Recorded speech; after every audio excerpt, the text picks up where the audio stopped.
we have studied what has happened in the history of Formula One. It would have been, I think, naive not to take into account the lessons learned. I prefer the fight that Lewis and Nico were having. It's really hard to set the limit. Why was the pit stop Where slow? do you draw the line? Yeah, that's a question. Max Verstappen wins the Italian Grand Prix. Even the invincible Max Verstappen doesn't think he's in this championship fight anymore, does he? Well, a few races ago he said he didn't think he was going to win a race as well, right? Until the end of the season. So maybe he will change his mind.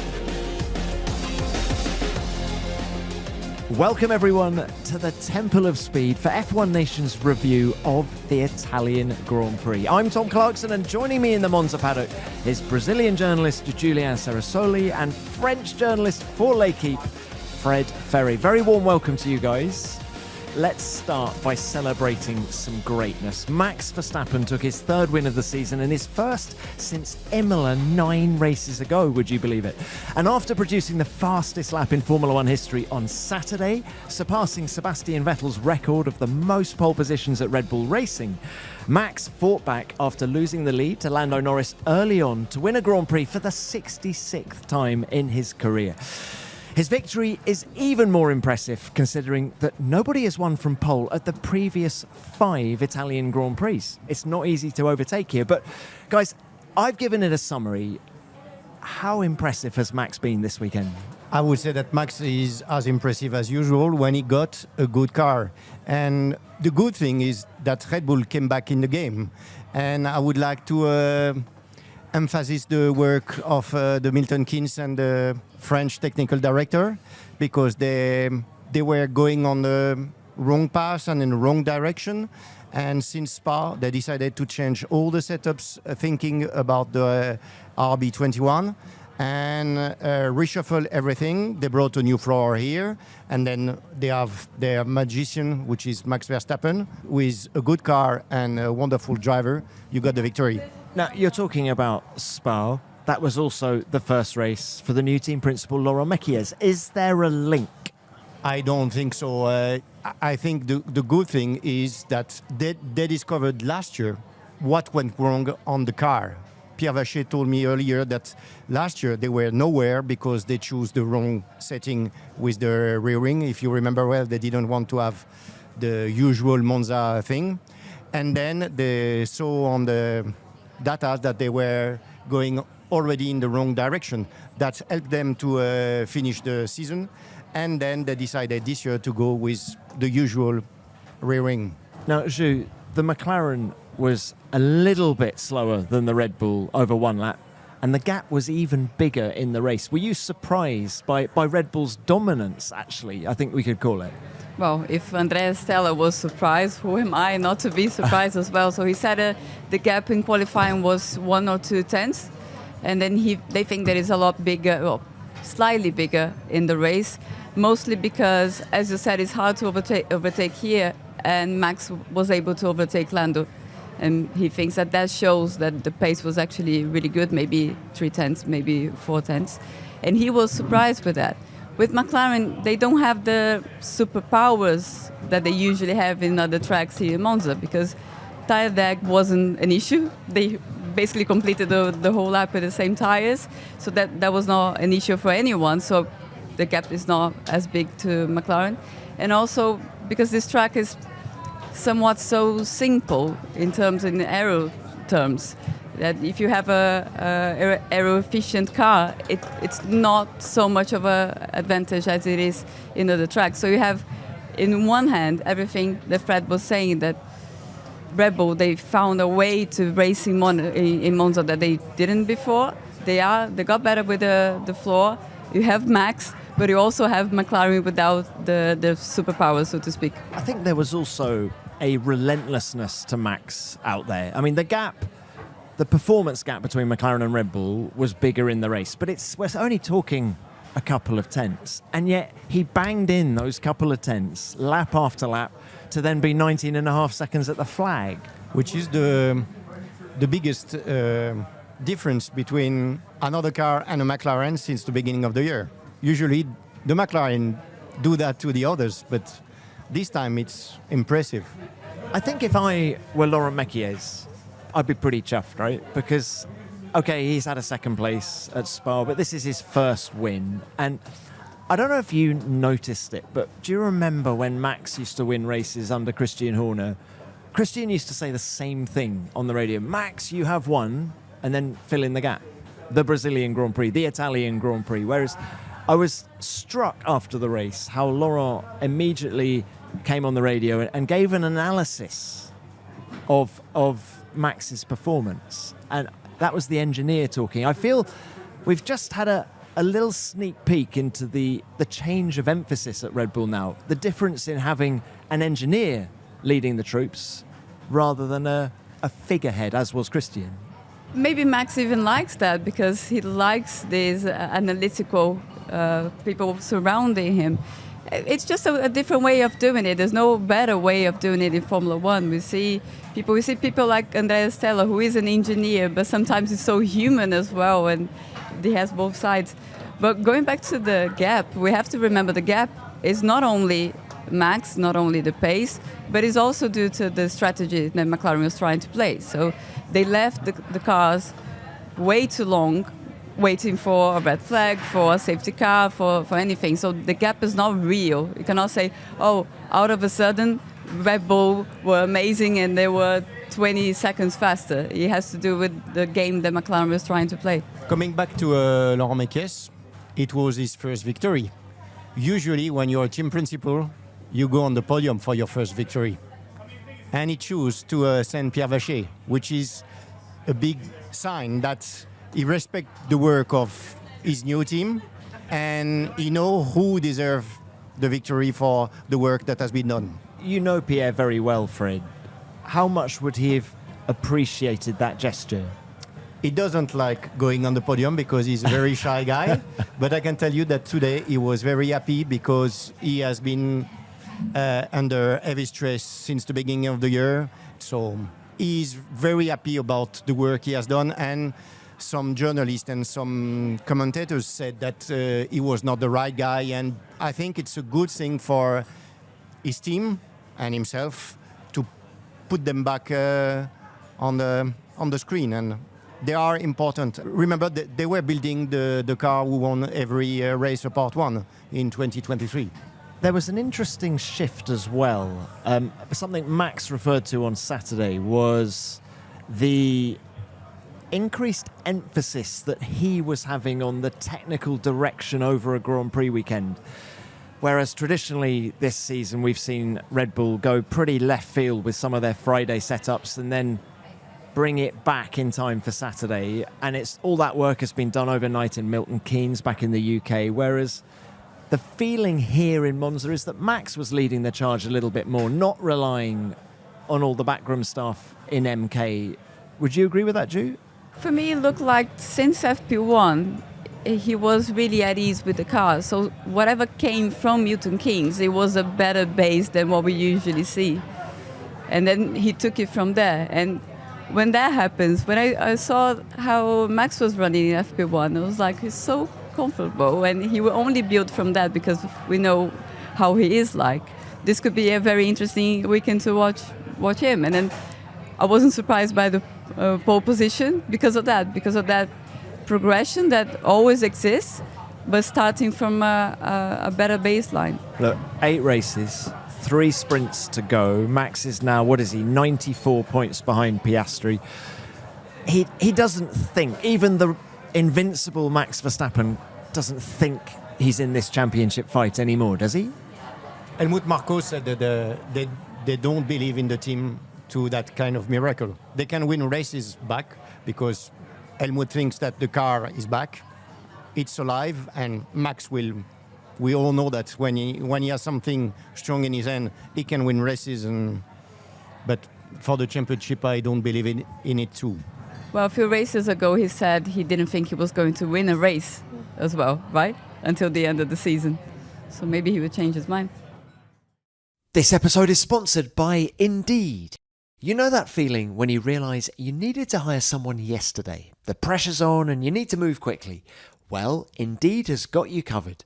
Stop struggling to get your job post seen on other sites. Just use Indeed sponsored jobs to stand out and hire fast. Your post will jump right to the top for the most relevant candidates, so you connect with the best people for the job from the start. In fact, Indeed data shows that sponsored jobs posted directly on Indeed receive 45% more applications than non-sponsored ones.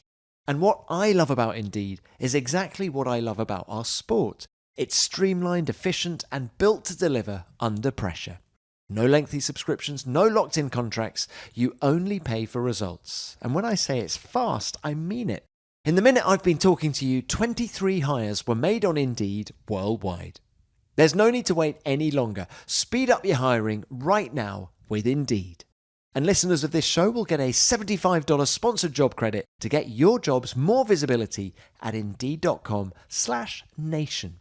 Just go to Indeed.com/nation right now and support our show by saying you heard about Indeed on this podcast. Indeed.com/nation. Terms and conditions apply. Hiring, Indeed is all you need.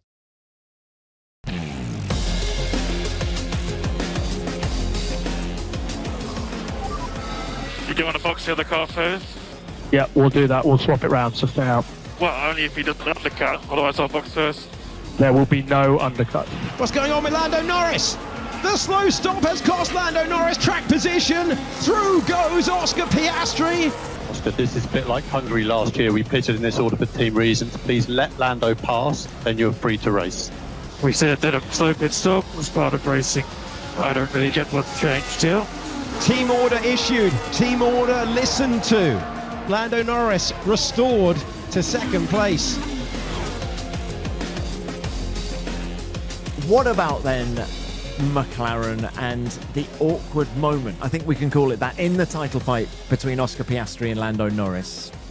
With Lando leading Oscar in P2 and P3, McLaren were concerned about Leclerc just behind in fourth place. Lando was happy for Oscar to pit first, but a slow stop for Lando on the front left meant he ended up coming out behind Oscar, who was then asked by McLaren to give the place back, and he was told that they were then free to race. They finished as they were, and Oscar's lead at the top of the championship was cut by 3 points to 31. Let's start this segment by hearing what both drivers made of it, starting with Oscar. It's something that we'll discuss. We have discussed it before, but I think today was a fair request. Lando qualified ahead, was ahead the whole race, and lost that spot through no fault of his own. So said what I had to say on the radio, and once I got the second request, then I'm not going to go against the team. So I think there's a lot of people to protect and a culture to protect outside of just Lando and I, and ultimately that's a very important thing going forward. In a situation where we weren't racing, in a situation where we can just be fair, then you'd expect to be fair as a team. They don't want to be the reasons to upset one driver or another through no fault of their own. Today was not my fault. So if I came flat out into my box and I hit all my mechanics out the way, I also don't expect to get the position back. But today was out of my control. And in the end, I don't want these. I don't want it to win this way through getting given positions or anything like that. And the same thing with Oscar. We don't want to lose or win like that. But we do what we think is correct as a team, and we stick to doing it our way. Lando, will anything change when McLaren wins the constructors' title? No, not that I know of. Ask Andrea. Well, Lando, I did ask Andrea. I caught up with him after the race, and here's what he says about it. Andrea, many congratulations on yet another double podium for McLaren. Now, this was a very fast race, just 1 hour, 15 minutes, no safety cars. So there wasn't much going on for a period. And then, of course, there was the pit stops for you guys. Can you just explain what happened? Why, for example, Oscar pitted first? Yeah, so as you said, there wasn't a safety car or a red flag, but actually is what we were waiting for to happen, because that would have put us in a strong position for trying to have a go at winning this race. So once Max pitted, we wanted to stay out as long as possible to see if a red flag or a safety car had happened, and also we wanted the opportunity to go on soft tyres. Because in this case, even if there was a safety car at some stage, towards the end of the race, Max would have been out on hard tires, we would be on soft. So there were some situations that we were chasing.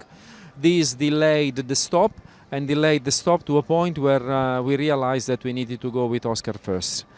In going with Oscar first, we always said there should be no swap of positions. This is just the team going with this level of sequencing just before we wanted to push our attempt to win the race to the last moment. You say you had to go with Oscar first. Can you just explain why? It was just in relation to Leclerc.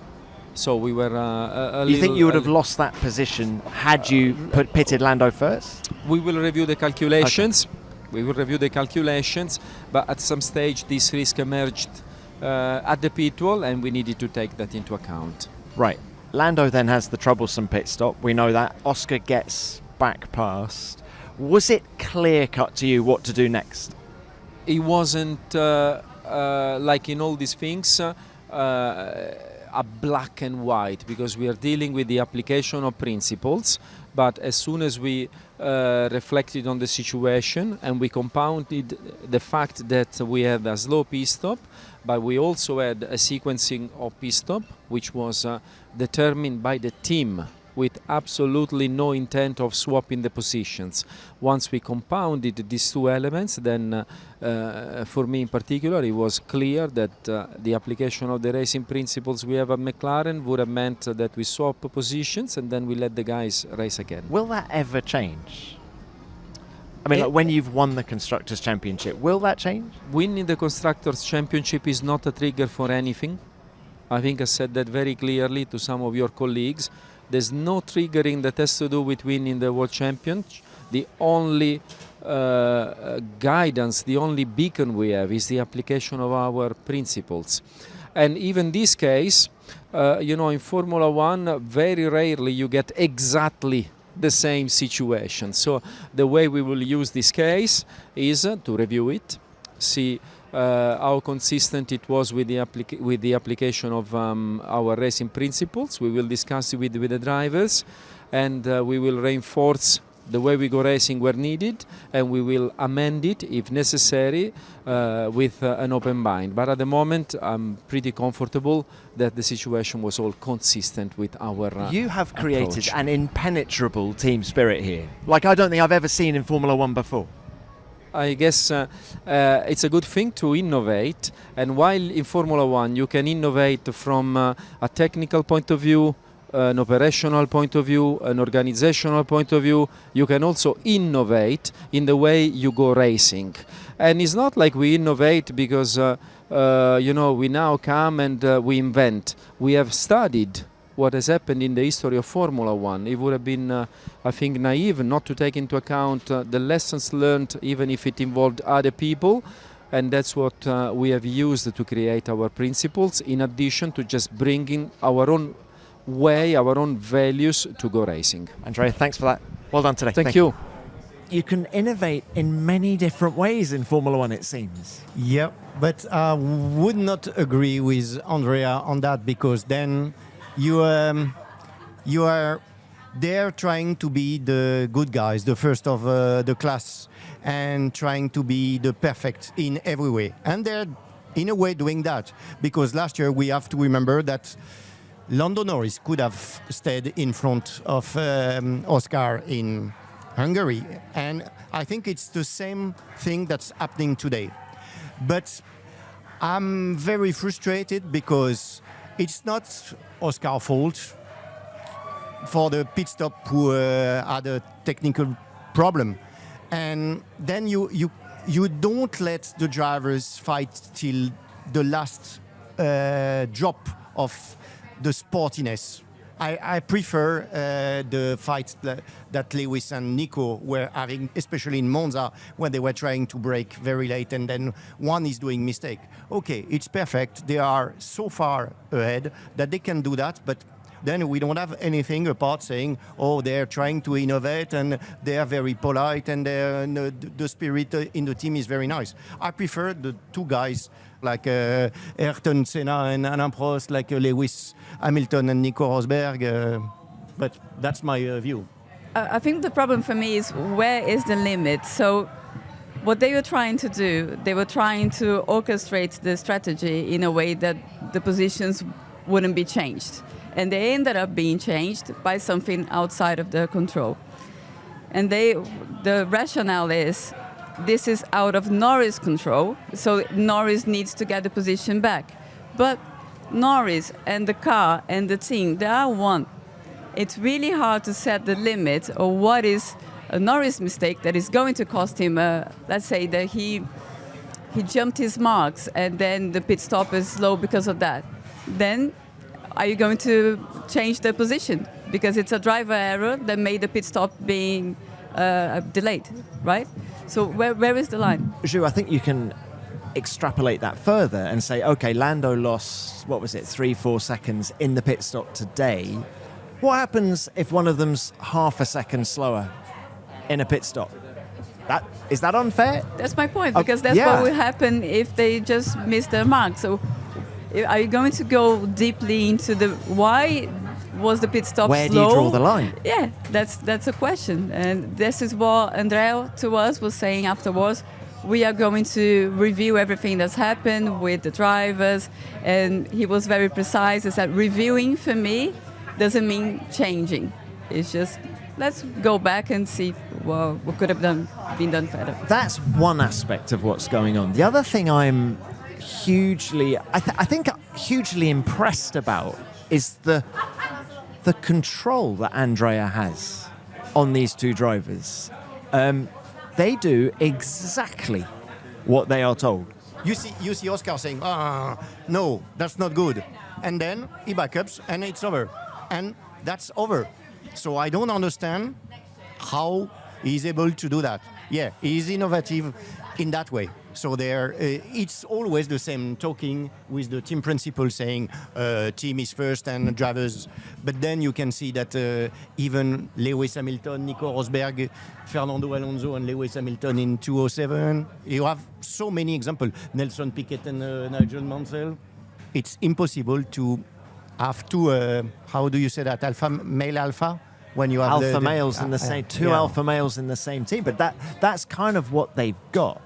And do you know that the irony in all this is that Oscar Piastri's manager, Mark Webber, I am damn sure if he was in this situation would give a V sign to the team and absolutely go for it. I really do. I think it has to do also with who they are as people, Lando and Oscar as well. It's not only Andrea, it's not only management, but those two guys, they seem to have a different understanding of how they go on about racing. I don't know if it's just printed out in their minds by Andrea, or if it's a real something comes from within them. So it's just the perfect scenario of all minds thinking the same way. Because as well, even when they crashed, everything was fine. Even when they crashed in Montreal, everything was fine. And remember the crash in Turkey in 2010 between Mark and Vettel. That's the point I'm making about Webber. When he was in a championship fight, I can tell you it was all about number one. And maybe this is modern Formula One now. I don't know. But I feel that you want to just tap Lando and Oscar on the shoulder and say, they keep saying, look, we want to do this for many years. But with the regulation change coming next year, there is no guarantee that McLaren will have the advantage that they currently have. This may be their only opportunity in their careers to go for a championship like this. And at some point, I just feel they need to be reminded of that. And that's not to take away of any of the team spirit and everything that Andrea has built. I think it's incredible. And I do think when you compare McLaren last year to this year and all the insecurities that there were around this race team last year, it's unbelievable the transformation that's gone on in 12 months. So it is brilliant what they've created.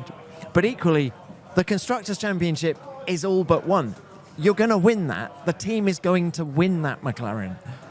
Now let the guys really go for it, because this may be the only chance. I was speaking at Mercedes earlier, and they were telling me that Toto, he regrets the way he managed the team in 2016, because it was the same situation. So the championship was won by the team, and they tried to impose a lot of rules between the drivers. No, when this happens, trying to cover every scenario possible. And that didn't end up well because they just couldn't cover everything, and then he was over-managed, the fight between the two drivers. And that's one of his regrets from his old days. But again, different people, you never know. They know better than us, the people who they are managing and how it works. But neither Lewis or Nico were like Lando or Oscar. So what do you mean by that, Fred? Because Nico has been all his life obsessed by winning against Lewis. He was always beaten, and he was beaten harshly in 15 after going to the last round in 14. Then when he saw the opportunity, I can tell you that there were no more rules, and you could see that it was going ugly. It was not only on the track. Let's just quickly talk about the pace of the two McLaren drivers. Lando had the legs of Oscar, it felt, this weekend. He was always the quicker driver. What do you think he'll take from this weekend, Lando Norris? He's now, 31 points behind Oscar. I think the situation with Lando in the championship is that he's far behind, but in terms of pace, in every race they are very close, and last race he was actually better, but he lost out in qualifying, and then it completely changed the scenario for the race. And here he was able, it was very important for him, after everything that happened last week, to be able to, okay, I was better in every single session, and then in qualifying I'm better as well. So don't let the other guy grow, because that's what happened last week. So it's important for him, because situation for him must be terrible, because he's not that far behind the championship in terms of pace. I'm fascinated when we go to Baku. I think we're going to see McLaren have a bit more of a performance advantage there than we've seen here, and I wonder whether, with 2 weeks to think about everything that's gone on in Monza, we might turn up in Baku with a bit more of an edge. Remember what Piastri did last year in Baku? It was a wonderful race. It was a fantastic race by him. So that's going to be in the back of Lando's mind, of course. And now you have you said that Max was a little bit back. If the car is not too bad, he can be between the two of them. And then he stole a lot of points of Lando today, but maybe he can give a lot of points to Lando next week or in 2 weeks' time, or give another edge to Oscar if it's the other way around. So he can be the referee of the championship. Well, that's a very good way of putting it. I don't know whether you guys were in the post-race press conference, but the referee was asleep for most of it. There was a lot of chat about, obviously, the McLaren drivers swapping places, and Max was sat between them in the middle and was lying down. Yeah. So can you wake up your referee? Because if we might need him. He saves his energy to the important stuff. This episode is sponsored by Trade Coffee, the #1 coffee destination in the US for both hot and cold coffee drinkers. Summer may have ended, but that doesn't mean your cold brew coffee ritual has to end too. Trade source the best beans from top roasters across the US and have teamed up with 15 favourites from around the country to create a special cold brew bean collection. So you can be confident your cold brew at home tastes exactly how it should, smooth and delicious. If you like your coffee with subtle notes like cherry and chocolate, then I definitely recommend picking out a bag from Cerberus. The smell alone will hook you in before you've even opened it. It's deep, it's rich, and it's guaranteed to have you wishing you could pour a tall glass straight away. And they don't just stop at beans, they also provide expertly curated equipment that's easy to use so you can make amazing coffee at home that is both better flavour and a better value than cafes or concentrates. And the best part, your subscription is super flexible, so you can pause deliveries when you're travelling and reschedule it for when you're back at home. And for a limited time, Trade is giving 50% off a month of cold brew. That's around 60 cups of cold brew for 50% off when you go to drinktrade.com/nation. That's drinktrade.com/nation to get 50% off 1 month of cold brew. drinktrade.com/nation.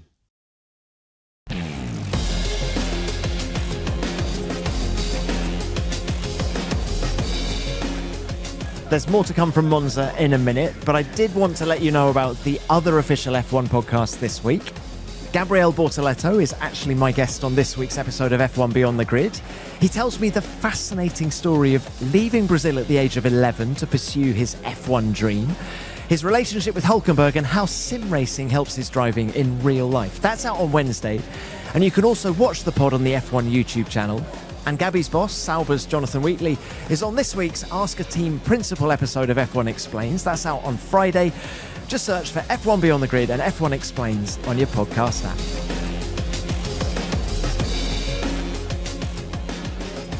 Let's talk about the national team now. I was going to call them the red team, but they were the red and white team, of course, celebrating Niki Lauda's 1975 first World Championship. It was an interesting weekend for Ferrari, wasn't it? They really hit the ground running on Friday, both drivers very competitive, and then it feels that the pace slipped away the deeper into the weekend we got. Is my read of that correct? Yeah, we always think that Ferrari, maybe in free practices here, they try harder than other teams just to, to turn it up. Yeah, turn it up a little bit, or maybe, yeah. That's what it feels like. Every year we come here, it's the same story. But they did really well. Even if you think about Q1, Q2, Q3, it was the closest they've been maybe all year, or from what I can remember. Yeah. And of course they were in pole position recently with Leclerc, but that was Leclerc just doing the difference. That was a car performance this weekend in qualifying that they did really well.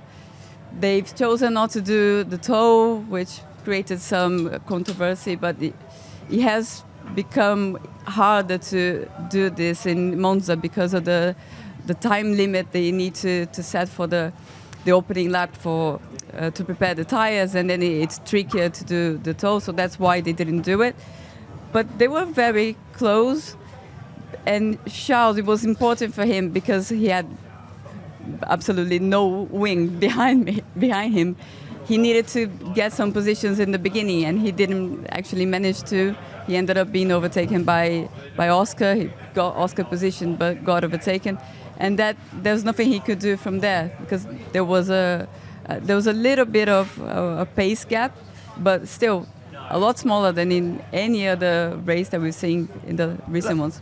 Of course, the Ferrari from last year was developed over the winter, and it's a much faster racing car now. But the DNA of these racing cars remains the same. And I was very hopeful for Ferrari coming here because Leclerc won Monaco last year, and he was competitive again in Monaco this year. So I thought the characteristics that made last year's car strong had carried through into 2025. And I thought, you're pointing at me, Fred, but I thought maybe that would, and of course, he won the race last year, brilliant strategic race, but I thought they would be more on it than they were. Yeah, but you forget something. Tell me, Fred. They changed the characteristic of the car this summer. Remember the new rear suspension? In Spa? The new brakes, the new steering wheel. But the DNA, I'm talking about something far deeper than that. Yeah, but you can see that since then, they are faster in quali, and especially with Lewis, which is very close now to Charles. And I think we're going to see soon Lewis overtaking Charles on the Saturday, which is quite a strong thing because Charles is not too bad when it comes on one lap.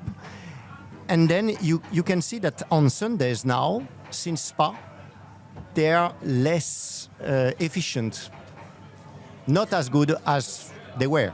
So if you put something back on the Saturday, you will lose something on the Sunday. I would explain it like that.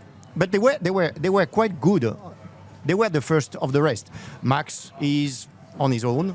The McLaren are there, and then you have Charles and Lewis, because you have to remember that Lewis was 10th and he finished 6th, and it's quite good. Fred, I take all your points on board, but I do think that Ferrari were themselves quite hopeful coming here. I'm not that sure. I think they have to behave like they're gonna win, because you know what is when you are Ferrari and you come to Monza, you have to deliver. And I think Okay, it's the first time they are not on the podium since 21 or something like that. Okay, but they are not that far. And I would say that it's still second in the championship. They are first of the rest.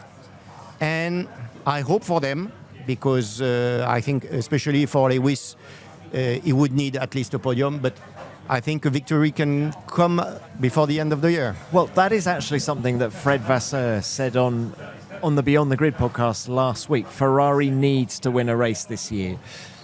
Ju, where do you think that could happen? Forget my DNA chat. Where do you think that could happen?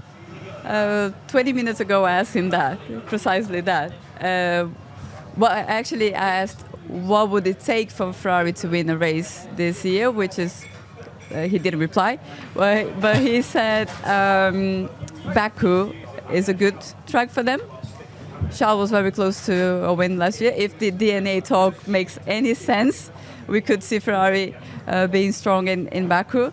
But he said to me that the main thing for Ferrari is to be P2 in the championship, and in the second goal would be to win a race.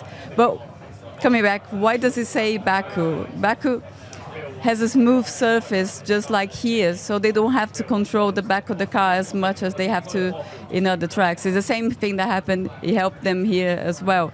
We joke about, oh, it's Ferrari, it's Monza, they always have a little bit more, but let's be clear, it's a very smooth surface, and the corners, you just have to basically brake and move the car to be pointed in the right direction. That's what you have to do here in Monza. And you don't have all the challenges that they had, for example, last week in Zandvoort, with banking in the corners and all that. That makes it tricky for them to control the right height. Here, it's not a problem, so that's why they were closer. Still, not close enough. Still, there was some management. I think with Lewis, they were managing tire temps. So there's always some management going on at Ferrari during the race. I think that's what Fred was alluding to. In the race, they're not as strong because there's always something. So lifting coast and all sorts of tire pressures, all sorts of things that they have to do because of the right height. And in this track, they didn't have to do as much, but still a little bit of management. Now, please do check out the latest episode of F1 Beyond the Grid, where Fred Vasseur joins me, and we have a really interesting chat about his time in charge of the team so far, both drivers, and of course the team's coverage in the Italian media earlier this year. Fred, you know Fred very well. Where's he at in his journey with Ferrari? Is that team exactly how he wants it now? He's got Loic Serra as the team technical director. Is there still more change he wants to implement? I think he has always the same sentence: if I stop changing things, I'm dead and I'm done. So he doesn't want to create a team and said, okay, I have my technical director, I have my two drivers, I have my engine director, and that's it, and I have my PR, and I'm done, and I can enjoy the race and winning. I think he wants to always be better. So even if next year he wins the championship with Lewis or Charles or whatever, and he's world champion also as a constructor, he will still try to be better. And in his former F3 team and GP2 team, he was doing exactly the same. And all the people he recruited, he tried to push them up, even if it's not in his team. You can see now, I was speaking to Sébastien Philippe this morning, which is the boss of IRT, and he was his driver in '96 in F3.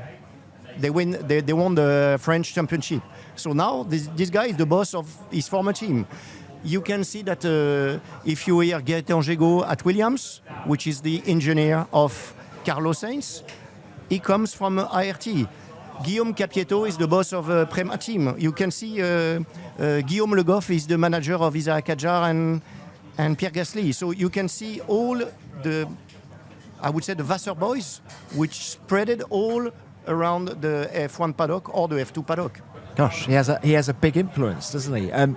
What about Charles Leclerc? Just let's end the Ferrari chat with him. This is year 7 for him at that team. he came into this year thinking he was going to be challenging for the world title. That hasn't happened. Are you sensing, Fred, any frustration from him now, and is he starting to look elsewhere or not? I don't think so. I think he got the virus when he was a kid. He's like Jean Alesi. I'm pretty sure that you have spoke to Jean about that. When he was about to sign with Ferrari, he also had a contract with Williams, which was the car to be world champion. And then, even today, and I can tell you that he's not pretending when he says that. He said, I don't regret a single thing because I'm forever a Ferrari driver, and Charles is the same. So you could see this morning, he was driving the 95 winning car. Jean, sorry. And he was so happy, just like a kid. And he's 55. No, he's 60. So he's just like a baby. Driving his Ferrari car in Monza in front of the Tifosi, perfect. Are you saying Charles is like a baby as well?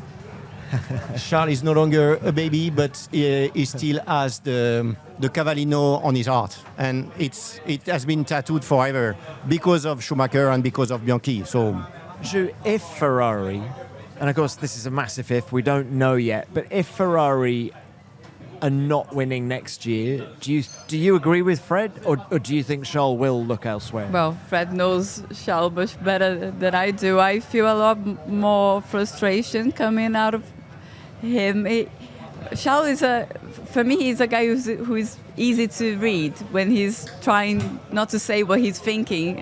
He just cannot lie. His face cannot lie. He cannot lie. And I do feel more frustration, but will that frustration become leaving Ferrari? I think that it's two separate things. I think he can be very frustrated, but giving up on being il pedestinato, as they call him, and it's a totally different thing.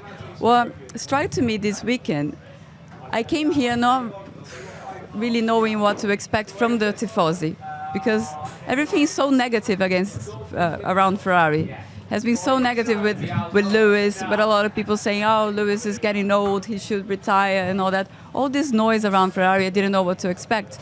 And I spoke with a lot of Tifosi. They are 100% behind them. 100%. Even I was speaking to Fred earlier, the other Fred Vasseur, and he was saying that he was surprised. He thought there would be a bit more criticism, a bit more, oh, come on, you're Ferrari, you have to do better. But it was just full-on support. And for Lewis, he said something that he had a conversation with a fan, and the fan maybe just like walking alongside him and said, just remember who you are, remember who you are. And he said that wasn't his mind for the whole weekend. Oh, yes, I am Lewis Hamilton. So they are really behind him, and they are giving especially him time to develop and time to work. When we read in social media or in Italian media, it doesn't look like that's the case, but that's what I've seen here this weekend. Well, and there's a lesson there for everyone at Ferrari, which is don't read the media. It's been said, but it's been said 1,000 times. You know that Fred, the first thing he did when he came to Maranello was after 1 week cutting the press cuttings. So it was every Monday, every Monday after the race, the team, so 1,500 people receiving all the press clippings about the last race. And he said, no, I don't want to discuss about what think the journalists. I want to discuss about what my engineers, my drivers, my mechanics think. He cut it because, as you know, that they are very well informed about what happened in Maranello. But Fred, that's not a new idea. Jean Todt imposed similar rules. Ross Brawn was always saying, don't read the media. And imagine if Lewis had not read any of the media or social media, it would all be very rosy, wouldn't it? It's hard to separate that, isn't it? The world we live in, he opens his phone and he's going to see things about him. It's impossible to... Some drivers tell me, oh, no, after a bad race, I just delete the apps and all that. But then you have family there. It's impossible to hide away from that. But you have to know where you come from. I think for all of us who are doing our work... Fred doesn't go on social media. He doesn't have any social media. It can be done, Ju. can be done. So tell Lewis that. Guys, it's been a wonderful chat. Thank you both very much for your time. Look, can we end by talking driver of the day? Max Verstappen got it on the telly. Who is it? Ju, who is your driver of the day here in Monza? It's impossible not to say Max, but let's say as the second driver of the day for me was Alex Albon. He had a very, very good pace and he made the tires last. I think he did a wonderful, wonderful race. I thought you might have said Gabriel Bortoleto, who I thought did so much good stuff all weekend, actually. Yes, no, he was very consistent, didn't put a foot wrong. So the fact that he started 7th and finished 8th, it was due to the circumstances of the race. And yeah, he did really well as well. But it's just that Albon came from far behind. So that's why I voted for him. Any advance from you, Fred? I would say Isaac Hadjar, the miracle guy of last week, because he was starting from the pit lane and he got 1 point. Okay, that's only 1 point. But I would say that the guy is no longer a rookie, just like Bortoleto. The two of them are really impressive. Interestingly, I was chatting to Alan Permain, the team principal of Racing Bulls, on the grid, and I said, God, a week is a long time in Formula One for you guys, isn't it? You know, of course, he got the podium last week in Zandvoort, and here they are in the pit lane and towards the back. And he said, yeah, we made a mess of qualifying. There's nothing wrong with the car here. And so he was kind of quite hopeful that they might get something done in the race. Look, for what it's worth, I'm going to say Max Verstappen. I just love it when Max is at the top of his game. And I thought this was as good a race as we've ever seen from Max Verstappen. All those 66 victories, I can't think of many better than this. Look, one final thought, if I can, Fred. Pierre Gasly committing his future to Alpine. Thoughts? It surprised me that it comes so early. I knew that he was talking, and yesterday we had a long interview and chat about it, and he convinced me because he said, you don't know what's happening in Enstone, and I'm really committed to that team because they're loving me. So first, there is an act of love from Flavio and the Renault board. But then maybe there is something going on in Enstone. I hope so for my French driver. Brilliant. Fred, Julianne, thank you both very much for your thoughts. Great to chat. Thank you once again. And I'm so glad that we had a lot to talk about. Goodbye.